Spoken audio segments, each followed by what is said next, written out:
19వ కీర్తన 2వ వచనం చదువుకున్నాం. ఏమనుందో చూడండి.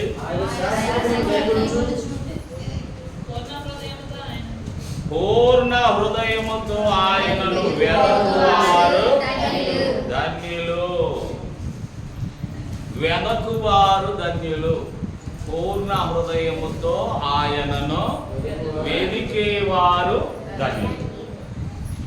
దేవుణ్ణి వెదికేవారు ధన్యులు. దీనిలో ఉన్న సింప్లిఫై మ్యాటర్, దేవుణ్ణి వెదికేవాడే ధన్యుడు.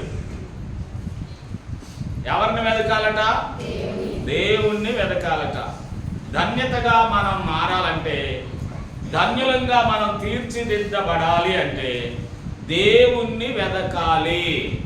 ఎవరిని వెదకాలి? దేవుణ్ణి వెదకాలి. దేవుడు వాక్యమై కూడా ఉన్నాడండి. దేవుడు ఏమై ఉన్నాడు?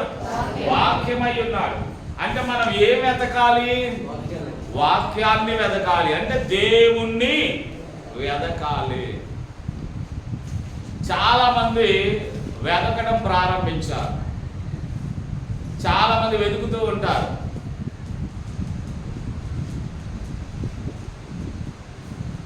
వెదికే వారికి పాట కూడా ఉంది. వెదికే వారికి దొరికే వాడవు. ఉందా? ఎప్పుడన్నా ఇంటే కదా. స్తోత్రం. హల్లెలూయా. వెతికితే దేవుడు దొరకడం ఖాయం. ఆ మాట చదివిస్తాను. యెషయా గ్రంథంలోనికి రండి ఒకసారి. యెషయా గ్రంథంలో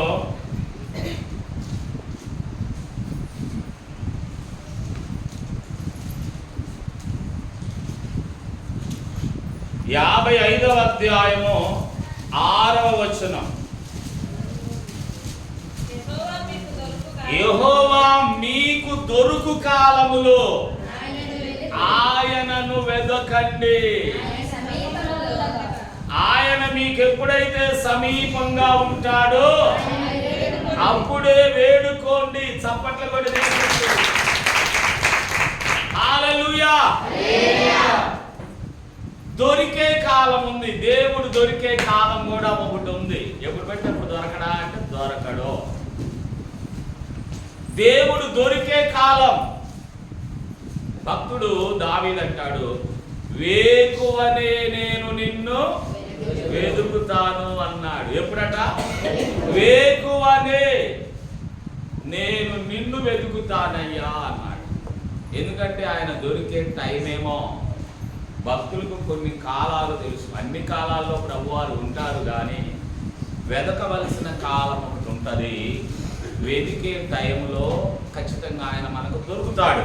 అందులో ఏ సందేహమో లేదు. బైబిల్ గ్రంథం సుస్పష్టంగా చెప్తుంది, దొరుకుతాడు దేవుడు, వెతికే వారికి దొరుకుతాడు. కాబట్టి ఆయన దొరికే కాలంలోనే వెదకండి. ఆయన దొరకడు అన్న కాలంలో నువ్వు ఎంత వెతికినా ఆయన దొరకడు. ఆయన దొరకడు అన్న స్థలాల్లో నువ్వెంత వెతికినా ఆయన దొరకడు. స్తోత్రం. వెతికే వారిగా మనం ఉండాలి. స్పష్టంగా చదవండి. పూర్ణ హృదయముతో ఆయనను వెతికేవారు. ఎలాంటి హృదయం? నిజంగా నీకు ఆయన కావాలి అనిపిస్తే హృదయపూర్వకంగా వెతుకుతావు. నా దేవుడు నాకు కావాలి అనుకుంటే హృదయపూర్వకంగా వెతకాలి. నువ్వు వెతుకుతున్నానండి కనపడలేదు అని అంటే చేయగలిగింది ఏం లేదు. అంటే నువ్వు వెతికే విధానంలో చాలా నిర్లక్ష్యం ఉంది. దేవుడు దొరకలేదు అంటే కారణం నిర్లక్ష్యం. స్తోత్రం. బైబిల్ గ్రంథంలో పరమగీత గ్రంథకర్త షోలమ్మితి, ఏం పేరు? షోలమ్మితి అనేటువంటి స్త్రీని పోల్చి, షోలమ్మితి అనే స్త్రీని పోల్చి, ప్రియుణ్ణి వెతుకుతున్న స్త్రీని, వారిద్దరిని పోల్చి క్రీస్తుకు సంఘానికి ముడిపెట్టి మాట్లాడాడు. యేసు క్రీస్తు ప్రియుడైతే షోలమ్మితి దేవుని సంఘమై ఉంది. షోలమ్మితి తన ప్రియుణ్ణి వెతికే విధానం సంఘం యేసుక్రీస్తును వెతుకుతున్న విధానాన్ని పోల్చి మాట్లాడాడు. పరమగీతముల గ్రంథం 3వ అధ్యాయం 1వ వచనం నుండి చూడండి కాస్త. రాత్రి వేళ పరుండియుండి నేను నా ప్రాణ ప్రియుణ్ణి వెదికి తిని వెదికినా ఆయన కనబడలేదు అన్నది. నా ప్రాణానికి ప్రియుడు ఆయన, నేను వెదికాను ఆయన కనబడతాడని, కానీ ఆయన నాకు కనబడలేదు. ఏంటబ్బా, ప్రభువారు వెతికితే దొరుకుతాడు కదా, కనబడతాడు కదా. అసలు అంతెందుకండి, గార్ధబాలు పొయ్యాయని వెతకడానికి వెళ్ళాడు ఒక ఆయన. ఎవరు పేరు చెప్పండి? గాడిదలు పొయ్యాయని గాడిదలు వెతుక్కోవడానికి ఒక ఆయన వెళ్ళాడు. క్లూ ఇస్తా. ఇశ్రాయేలు ప్రజలకు దేవుడు ఏర్పాటు చేసుకున్న మొట్టమొదట రాజు ఇదిగో. ఎవరు మొట్టమొదటి రాజు ఇశ్రాయేలు ప్రజలకి? చెప్పాలి. సౌలు గాడిదలు పోయాయని వెతుకుతున్నాడు. కీషు కొడుకు సౌలు గారి నాన్న పేరు కీషు. గార్ధబాలు పోయాయి, పొలంలో నుండి గార్ధబాలు ఎటుపోయాయో తెలీదు. ఇంటికి రాలేదు. నైట్ వెతకడానికి సౌలుతో పాటు 2 పనోళ్ళు వెంట పెట్టుకొని వెళ్ళాడు. వెతుకుతూ వెళ్ళాడు. కానీ గార్ధబాలు వెతకడానికి వెళ్ళిన సౌలుకు దేవుడు దొరికాడు. చప్పట్ల కొట్టి దేవుడు ఎలా అంటారేమో, గార్ధబాలు వెతికి గాడిదలు దొరకలేదు, కానీ వాళ్ళకు ఒక ఆలోచన దొరికింది. ఇట్లా మనం ఎంత వెతికినా గాడిదలు దొరకవు కదా. ప్రైజ్లా. గాడిదలు మనకు దొరకాలంటే ఏం చెయ్యాలంటే ఆ ఊరి వాళ్ళు చెప్పారు, అయ్యా ఈ దగ్గరలో ఒక సేవకుడు ఉన్నాడు, ఆయన దగ్గరకు వెళ్తే మీ గార్ధబాలు ఎటు వెళ్ళాయో చెప్తాడు. వెళ్ళి ఆయన దగ్గరకు ప్రార్థన చేయించుకోండి, కార్యం జరుగుతుంది అన్నాడు. అప్పుడు సౌలు దైవజనుడి దగ్గరికి వెళ్తా ఉన్నాడు. స్తోత్రం కలుగును గాక. దైవజనుడి దగ్గరికి వెళ్తా ఉన్నప్పుడు ఆ దైవజనునితో దేవుడు చెప్తున్నాడు, నీ దగ్గరకు ఒక వ్యక్తి వస్తున్నాడు. చప్పట్లు కొట్టి దేవుడు, నీ దగ్గరకు దైవజనుడా, నీ దగ్గరకు ఒక వ్యక్తి వస్తున్నాడు. ఆ వ్యక్తి ఇశ్రాయేలు ప్రజల మీద రాజుగా ఉండాలని నిర్ణయించాను గనక నీవు తైలపు కొమ్మును తీసుకొని నీ దగ్గరకు వచ్చిన వ్యక్తి నెత్తి మీద ఆ తైలపు కొమ్ముతో తైలమును పోసి అభిషేకించి ప్రతిష్ఠ చేయి, నేను అతన్ని రాజుగా వాడుకుంటాను అని దేవుడు ఆ సేవకుడితో చెప్పాడు. ఈ సౌలు వెతుక్కుంటూ ఇంతకీ పాస్టర్ గారు ఇల్లు ఎక్కడ అని కనుక్కొని వచ్చాడు. పాస్టర్ గారు పైన ఉన్నాడు. పైకి ఎక్కాడు. పాస్టర్ గారు మీకోసం వచ్చాను అని అనగానే ఆ పాస్టర్ గారు అన్నాడు, అయ్యా నువ్వు ఎందుకు వచ్చావో నాకు తెలుసు, నీ గాడిదలను వెతుక్కుంటూ వచ్చావు అనగానే సౌలుకి అవాక్ అయిపోయాడు. అవును, నేను గాడిదల కోసమే వెతుకుతున్నాను. నీ గాడిదలు దొరికాయి కానీ మీ నాన్న నీ కోసం ఎదురు చూస్తున్నాడు. ఇంకా రాలేదు నా కొడుకు. ఆ తప్పిపోయిన గాడిదలు ఇంటికి వచ్చాయి కానీ వెతకడానికి పోయిన కొడుకు ఇంటికి రాలేదని మీ నాన్న నీ మీద బెంగ పెట్టుకున్నాడు. నువ్వు అర్జెంటుగా ఇంటికి వెళ్ళాలి అనగానే చిత్తం అయ్యా, అట్లాగే దేవునికి స్తోత్రం అయ్యా అన్నాడు. అయితే ఒక మాట, నా దేవుడు నీ గురించి చెప్పాడు, నువ్వు ఇశ్రాయేలు ప్రజలకు రాజుగా ఉండాలట, అంచేత నిన్ను నేను అభిషేకిస్తున్నానని అతన్ని అభిషేకించి దేవుని ఆత్మ ఎప్పుడైతే అభిషేకం పొందాడో వెంటనే అతన్ని ఆవరించింది. అభిషేకం పొందిన అతని మీదకు దేవుని ఆత్మ బలముగా దిగిరావడం వలన అతడు మేడ నుంచి కిందకి దిగుతూ ఉండగానే అతనికి క్రొత్త మనస్సు, ప్రవచన వారం వచ్చేసింది. చప్పట్ల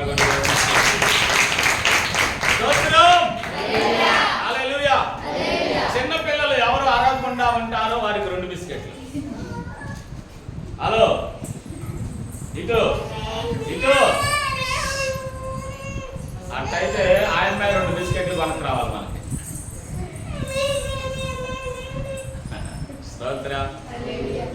గట్టిగా చెప్పండి, హల్లెలూయా.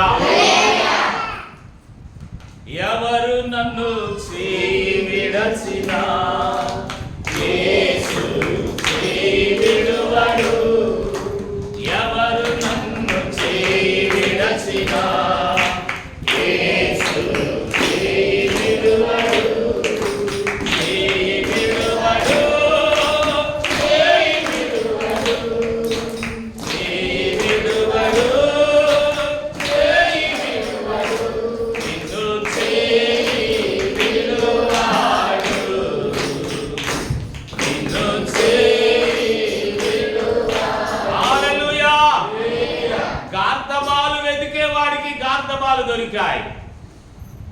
ఒక సంగతి మరలా ఆది కాండములోనికి తీసుకొని వెళ్తాం మిమ్మల్ని. ఆగండి అక్కడే. ఆది కాండములో యాకోబుకు 12 మంది పిల్లలు. ఎంతమంది? 12 మందిలో 10 మంది గొర్రెలు గాయడానికి పొలానికి వెళ్ళారు. 10 మంది గొర్రెలు గాయడానికి పొలానికి వెళ్ళారు. చిన్నవాడు కడగోటోడు బెన్యామీన్ ఇంటి దగ్గర ఉన్నాడు. 11వ వ్యక్తి అయినటువంటి యోసేపును దేవుడు బలముగా అభిషేకిస్తున్నాడు. దర్శనాలిచ్చి కలలతో అతనితో మాట్లాడుతున్నాడు. యాకోబు అతన్ని పిలిచి, అయ్యా మీ అన్నలకు ఆహారం తీసుకెళ్తావా అని చెప్పాడు. యాకోబు యోసేపును పిలిచి, మీ అన్నలు గొర్రెలు గాయడానికి వెళ్ళారు కదా, వారికి భోజనం తీసుకెళ్తావా అని అంటే, నానా నువ్వు ఆజ్ఞాపించగా నేను కాదు అని ఎప్పుడు అనలేను, తీసుకుని వెళ్తాను అన్నాడు. ఆహారం సిద్ధం చేసి మంచి పప్పలు, మంచి మెటీరియల్ అన్నీ సిద్ధం చేసి ఇచ్చారు. చాలా సంతోషం. ఆ యోసేపు వాటిని తీసుకొని వెళ్తా ఉన్నాడు. వెళ్తా ఉంటే ఎంత వెళ్ళినా, ఎంత దూరం వెళ్ళినా వాళ్ళ అన్నల జాడ కనబడలేదు.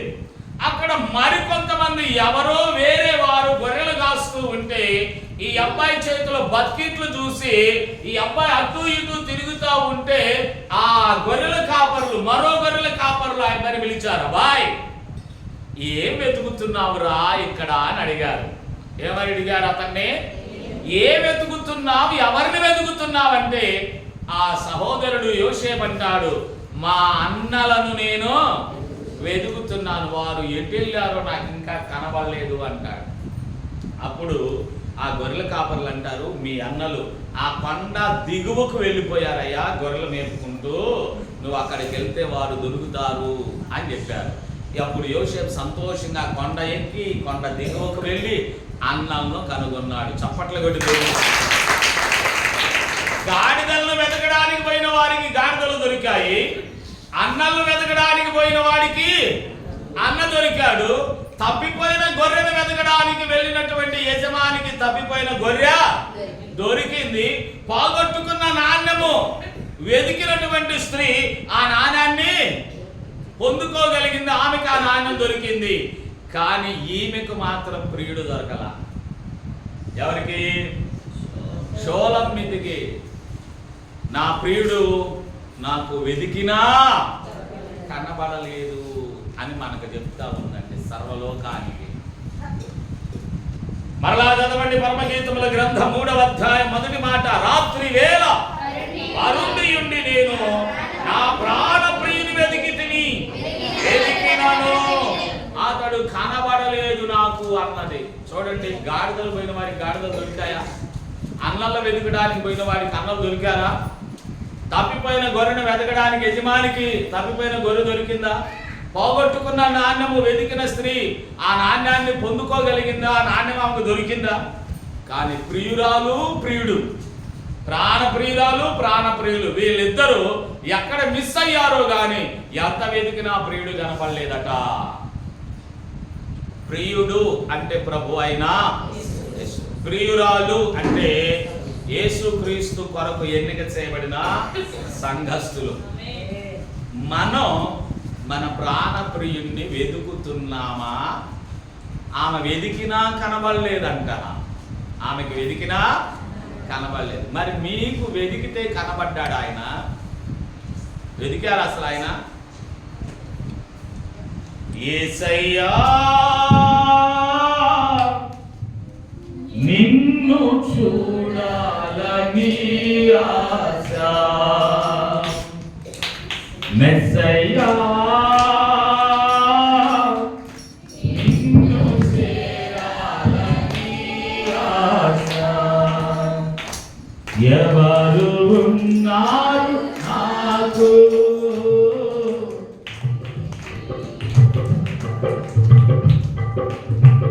ఎవరు నా తోడున్నారు?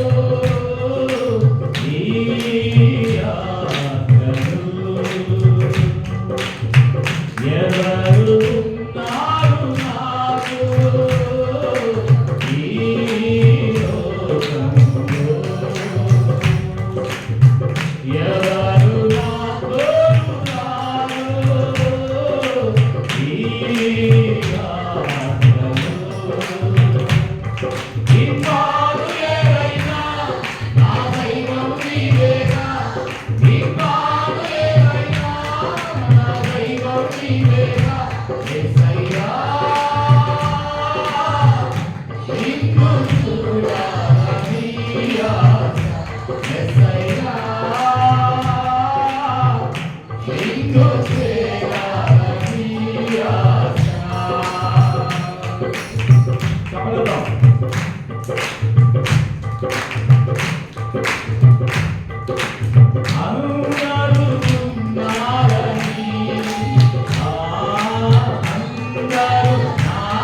నా శ్వాస నీవయ్యా, నా శ్వాస నీవయ్యా, నా స్వరము నీవయ్యా, నా సంపద నీవయ్యా, యేసయ్యా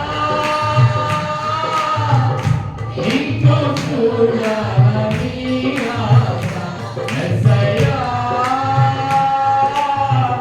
నిన్ను హల్లెలూయా. వెదికినా కనపడలేదంట పాపం ఎవడికి. సంఘస్థురాలికి, సంఘానికి శిరస్సైన యజమాని అయినా యేసుక్రీస్తు వెదికినా కనబడలా. ఏమై ఉంటది పాపం? ఆయన అన్నాడు కదా మత్తయి సువార్త 7వ అధ్యాయం 7వ వచనములో, అడగండి నేను మీకు ఇస్తాను కదా, వెదకండి మీకు దొరుకుతారు కదా అన్నాడు ఆయన. వెదికే వారికి ఆయన దొరికేవాడు. మరి సంఘబిడ్డే వెతుకుతుంటే ఎందుకు దొరకలేదు? ఆ దేవాది దేవుడు, ఆ ప్రాణప్రియుడు, ఆ జగద్రక్షకుడు యేసుక్రీస్తు ప్రభు ఎందుకు దొరకలా? ఎప్పుడైనా ఆలోచించారా?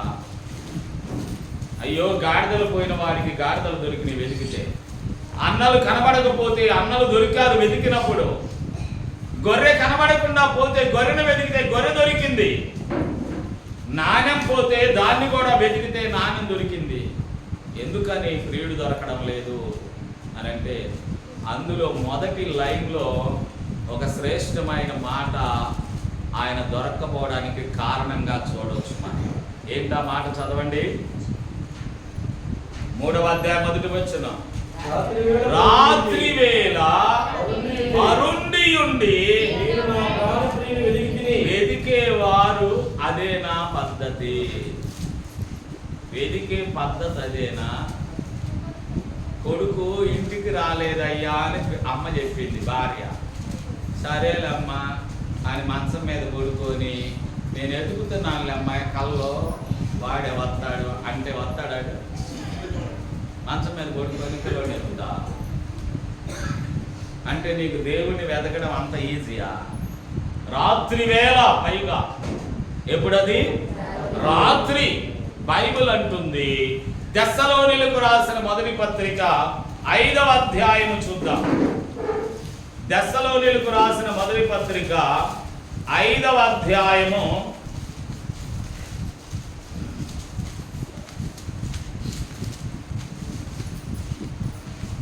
5వ వచనం.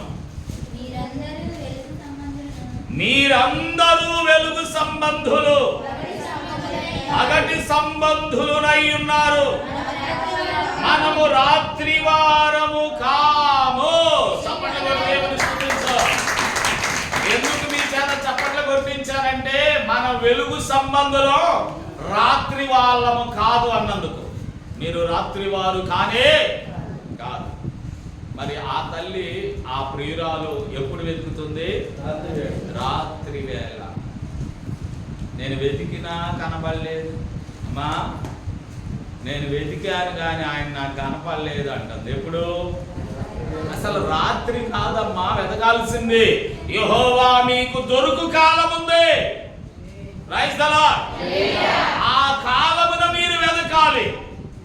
ఏమేమో రాత్రి కాలంలో దొరుకుతాడని ఎదుగుతుంది. దేవుడు అన్నాడు, రాత్రి కాలము వారము మనము కాదు, మనము పగటి వారము, వెలుగు సంబంధులము. ఆయన లోకమునకు వెలుగై ఉన్నాడు. నువ్వు కూడా లోకానికి వెలుగై ఉన్నావు. నువ్వు పగటి సంబంధివి. ఎప్పుడు వెతకాలో ఆమెకు తెలియలేదు కనుక ఆయన ఆమెకు దొరకలేదు. ఎప్పుడు వెతకాలి? పగటి వేళ దొరకాలి. ఆ మాట కూడా బైబిల్లో ఉంది. ఎందుకంటే పగలున్నంత వరకు మనం కష్టపడాలి అని. చీకటి వస్తుంది, చీకటిలో నువ్వు ఎంత కష్టపడ్డా ప్రయోజనం లేదు అని. చీకటి దేనికి సాదృశ్యం అంటే, ఈ సువార్త మోయబడ్డానికి సాదృశ్యం. మోయబడే రోజులు రాబోతున్నాయి. చీకటి కాలం మనకు త్వరలో మన ముందు కనబడుతుంది. నేను అడుగుతున్న, మీ చిన్నతనంలో ఎప్పుడైనా యేసుక్రీస్తును గురించి ప్రకటిస్తుంటే ఎవరైనా ఆటంకం చేసిన వాళ్ళని చూశారా మీరు? వీధి కూడికలు పెట్టుకున్నా, గృహ కూడికలు పెట్టుకున్నా, సభలు పెట్టుకున్నా, ఏ కాన్ఫరెన్స్లు పెట్టినా ఎవరైనా ఆపిన వాళ్ళు కనబడ్డారా మీకు మీ చిన్నతనంలో? ఎవరి బాధలు వాళ్ళు పడేవాళ్ళు, ఎవరి స్వార్థ వాళ్ళు ప్రకటించుకునే వాళ్ళు, మనకెందుకులే అనేవాళ్ళు. ఇప్పుడు నువ్వు ఎక్కడ ఏ కూడిక పెట్టాలన్నా ఆపి అబ్జెక్షన్ పెట్టేవారు, ఆపి ఆటంకాలు చేసేవారు, ఆపి గోల చేసేవారు చాలా మంది విచ్చలవిడిగా తయారయ్యారు. వారినే అంటాము మతంతో వారు ఉన్మాదులుగా మారారు. ఇప్పుడు ఆటంకం చేయట్లేదా? ఖచ్చితంగా చేస్తున్నారు. ఎందుకు చేస్తున్నారంటే మీకు చీకటి రోజులు రాబోతున్నాయని మీరు తెలుసుకోవడానికి దేవుడు వారిని ప్రేరేపించాడు. తెలుసుకుంటావా నువ్వు చీకటి రోజులు రాబోతున్నాయని? రాత్రి కాలం రాబోతుందని తెలుసా నీకు? చీకటి కాలం రాబోతుందని నువ్వు గుర్తించావా? చీకటి కాలం వచ్చిన తర్వాత నువ్వు ఎంత వెతికినా యేసయ్య నీకు దొరకడు. వెలుగుండగానే యేసయ్యను వెతుకుదా. సువార్త ప్రకటిస్తూ ఉండగానే లోకంలో దేవుని వాక్యం మూయబడకుండా ఇంకా ఓపెన్ గా నీకు అందించబడుతూ ఉండగానే యేసయ్యను వెతుకో. దీపం ఉన్నప్పుడే ఇంటిని చక్కబెట్టిన సందంగా నీవు వెలుతురుండగానే, అవకాశం ఉండగానే యేసయ్యను వెతుకు. చీకటి పడ్డ తర్వాత, రాత్రి కాలం వచ్చిన తర్వాత నువ్వు ఎంత వెతికినా యేసయ్య నీకు దొరకడు. రాత్రి కాలంలో దొరకాలంటే ఆయన దొరకడు. ఆమోసు గ్రంథంలోనికి రండి. ఒక మాట నేను మీ ముందు ఉంచుతాను.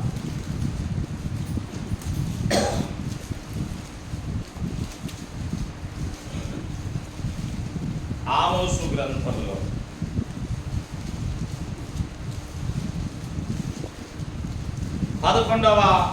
8వ అధ్యాయం 11వ వచనం. రాబోయే దినములందు దేశములోనే నేను క్షామము అంటే కరువును పుట్టిస్తాను. అది అన్నపానములు లేకపోవడం చేత కలిగే క్షామము కాదు. అంటే నీళ్లు లేని కరువు కాదు. అది అన్నం బానే ఉంటది, ఆహారం బానే దొరుకుతుంది, నీళ్లు కూడా బానే ఉంటాయి. ఆ కరువు కాదట. మరి ఏ కరువు? యెహోవా మాట వినకపోవుట వలన మనకు కరువు వస్తుంది. యెహోవా మాట యొక్క వినబడని కరువు. ఇంకా ఇదే యెహోవాకు కాబట్టి జనులు యెహోవా మాట వెదకడానికి ఈ సముద్రము నుండి ఆ సముద్రం వరకు, ఉత్తర దిక్కు నుండి తూర్పు దిక్కు వరకు సంచరిస్తారు గాని దేవుని వాక్యము జనానికి దొరకదు. ఒక రోజు వస్తుంది, ఈ దిక్కు నుండి ఆ దిక్కు వరకు, ఈ సముద్రం ఈదరు నుండి సముద్రం ఆదరి వరకు నువ్వు ఎంత వెతికినా దొరకని రోజు ఒకటి వస్తుంది. ఏం దొరకదు? వాక్యము, దేవుని మాట దొరకదు నీకు. దేవుని మాట దొరకని టైం ఒకటి రాబోతుంది. ఆ టైంలో నువ్వు ఎంత వెతికినా అది మనకు చీకటి రోజులు. కొంతమంది బ్లాక్ డే అని ప్రకటిస్తూ ఉంటారు కదా. బ్లాక్ డే, చీకటి రోజు అయ్యా మాకిది అని. నిరుద్యోగులు కావచ్చు, సమ్మె చేసినప్పుడు కావచ్చు, ఏదైనా చట్టాలు చేసినప్పుడు కావచ్చు, మనకి ఇది చీకటి రోజు అని ప్రకటన చేస్తూ ఉంటారు. అవును, విన్నారా? బ్లాక్ డే అంటారు. మనకు కూడా బ్లాక్ డే రాబోతుంది. చీకటి రోజు రాబోతుంది. ఏం చీకటి రోజు అది? నువ్వు ఈదరు నుంచి ఆదరికి తిరిగినా, తూర్పు నుంచి ఉత్తరం తట్టు, దక్షిణం నుంచి పడమర తట్టు, ఎటు తిరిగినా నీకు దేవుని మాట దొరకని చీకటి రోజు ఒకటి రాబోతుంది త్వరలో. ఆ రోజు చీకటి పడ్డ తర్వాత, రాత్రి కాలం అయిన తర్వాత నువ్వు ఎంత వెతికినా దేవుడు నీకు దొరకడు. వెలుతురులో ఉన్నాం ఇప్పుడు, పగటి కాలంలోనే ఉన్నాం మనం ఇప్పుడు. అంటే వాక్యం దొరికే కాలంలో ఉన్నాం, దేవుడు మనకు దొరికే టైంలో ఉన్నాం. ఈ టైంలోనే మనం ఆయనను వెతకాలి. రైతులా చీకట్లో వెతికితే, చీకటి అయిన తర్వాత వెతికితే ఆయన దొరుకుతాడా చెప్పండి? దొరకడు. రాత్రి వేళ రెండవ పని పరుండి వెతికిందంట. రాత్రి వేళ వెతకడమే కాదు, పడుకొని వెతుకుతుందంట. ఎట్టాగా ఎవరన్నా వెతుకుతారేమో నాకేం తెలుసు. మరి అంటే పడుకొని కూడా వెతుకుతారా? అమ్మాయి ఉంగరం పోయిందమ్మా అంటే ఎతుకుతున్నానులే, ఎతుకుతున్నాను, పడుకొని వెతుకుతానులే అందనుకో, వాళ్ళ ఆయన ఏం చేస్తాడు చెప్పండి? ఉంగరం కింద పడిపోయిందో, ఎక్కడ పడిపోయిందో, బాత్రూంలో పడిందో, రోడ్డు మీద పడిందో, ఇంట్లో పడిందో, ఎక్కడ పడిందో తెలియట్లేదమ్మా, లేచి ఉంగరం వెతుకుదాం అని అన్నాడు. వెతుకుతున్నానండి పడుకొని అన్నదాన్ని. ఏం చేస్తాడు అలా ఆయన? మా ఆవిడ ఎంత మంచిదో, ఎంత చక్కటి భార్య దొరికినందుకు ఎంత నేను అదృష్టవంతుని అనుకుంటాడు కదా. ఏం చేస్తాడమ్మా? బెల్ట్ తీసి బెల్ట్ను ముద్దు పెట్టుకుంటాడు కదా. స్తోత్ర. మరి ఈవిడ చెప్పే సంగతి అలానే ఉంది. రాత్రి వేళ పరుండి ఉండడం అంటే నిద్రావస్థలో ఉండి, బద్ధకస్తురాలుగా ఉండి, మంపు బ్యాచిగా ఉండి. పడుకోవడం అంటే అర్థమైంది మంపు, బద్ధకం. ఎతకడానికి ఇంత బద్ధకంతో వెతికితే దొరుకుతాడండి ఆయన?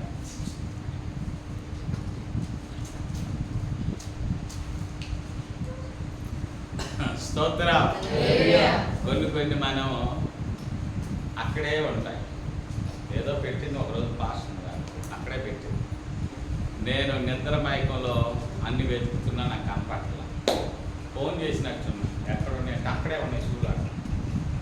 ఏడున్నాయి అని అంత ఎతికినా కానీ నాకు కనపట్ల. కారణం ఏంటి? మగత.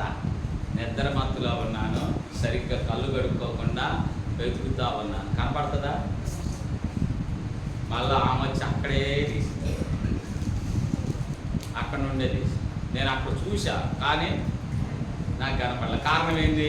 ఉందే నాకు కనపడల, అక్కడ ఉన్నదే నాకు కనపడల. కారణం ఏంటంటే మంపు, మగత, బద్ధకం. రైజలా అంతేనా? బద్ధకం ఉన్న వాళ్ళకి కనపడుద్దా? నిద్ర మత్తులో ఉన్న వాళ్ళకి దొరుకుద్దా ఏదైనా? స్తోత్ర. సామెతల గ్రంథం 6వ అధ్యాయంలో ఈ బద్ధకస్తుల గురించి ఒక మాట రాయబడింది. లేఖనం బాగానే గుర్తుంటుంది. 6వ అధ్యాయంలోనికి రండి. 9వ వచనం. సోమరి ఎందాక పడుకుంటావురా బాబు, ఎప్పుడు లభిస్తావు నిద్ర? వాడేమంటాడు?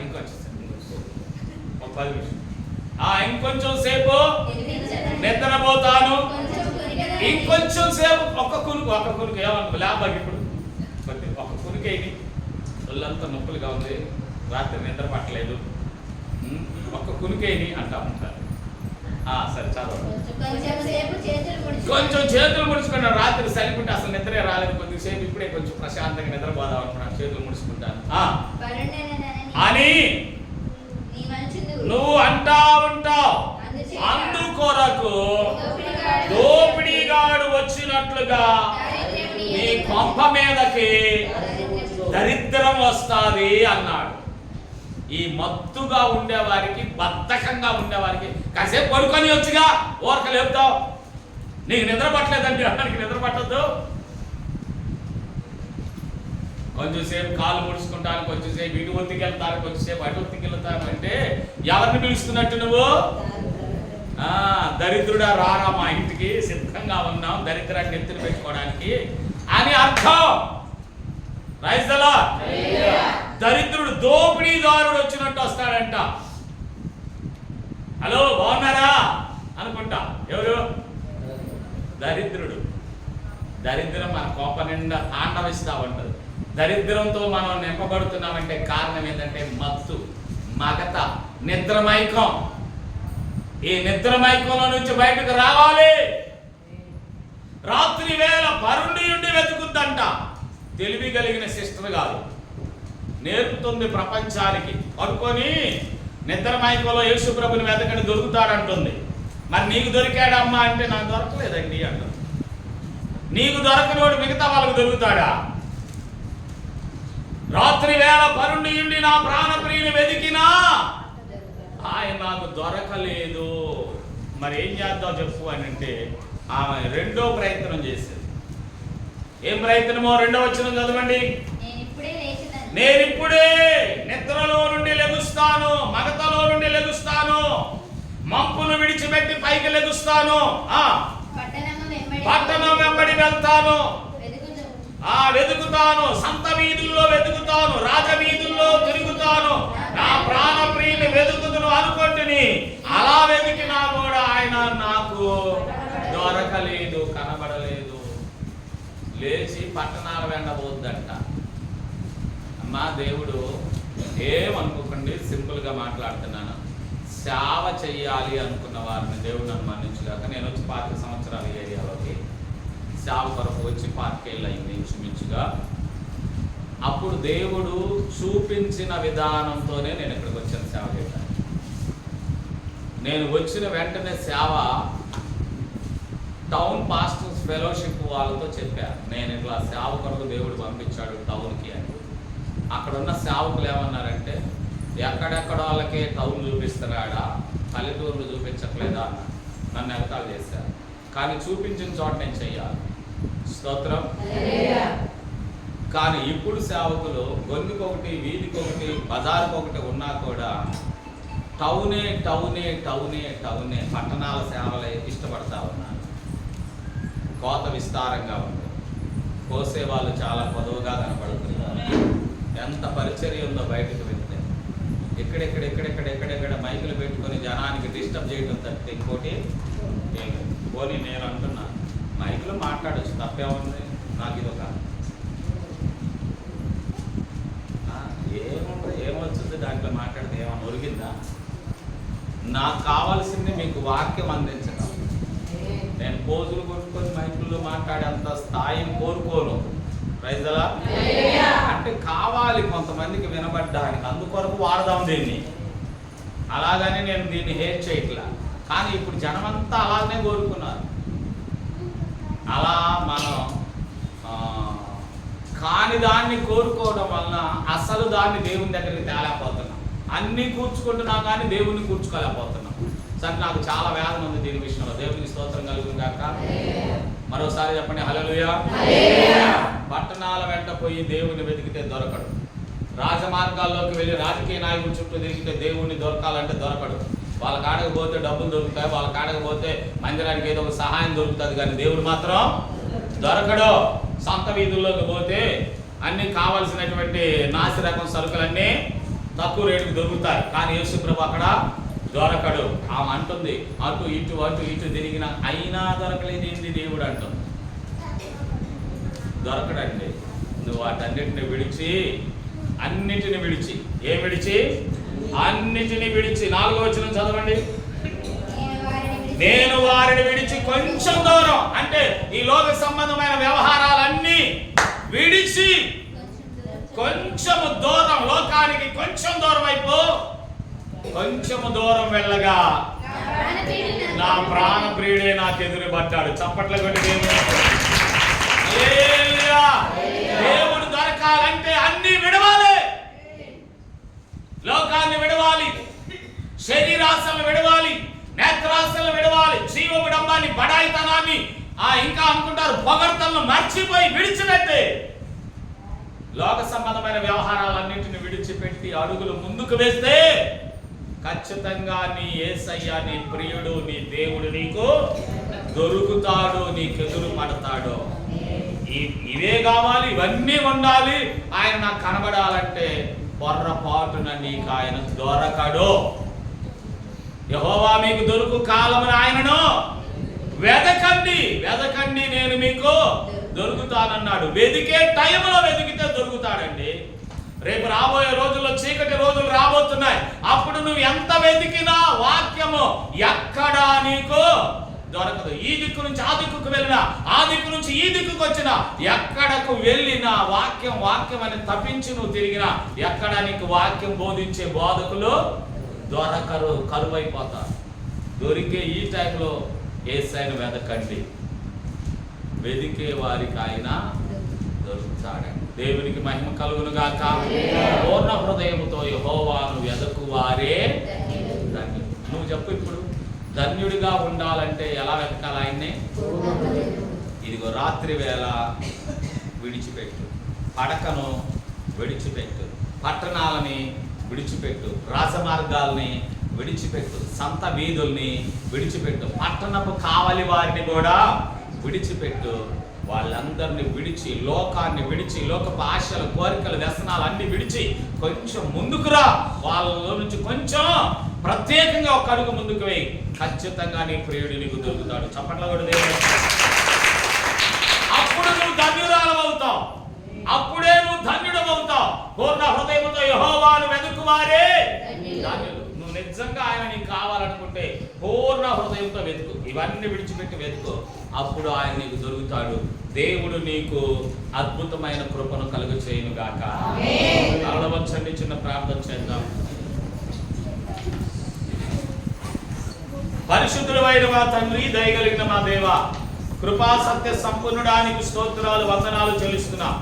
అయా, ఇంతవరకు నన్ను మమ్మల్ని కాచి కాపాడి ఇచ్చిన ఈ కృప కొరకు వందనాలు ప్రభువా. అయ్యా, ఈరోజు పూర్ణ హృదయంతో ఎవరు నిన్ను వెతుకుతారో వారికి నువ్వు దొరుకుతావని, అంతేకాదు వెతుకే వారే ధన్యులవుతారని మాట్లాడావు.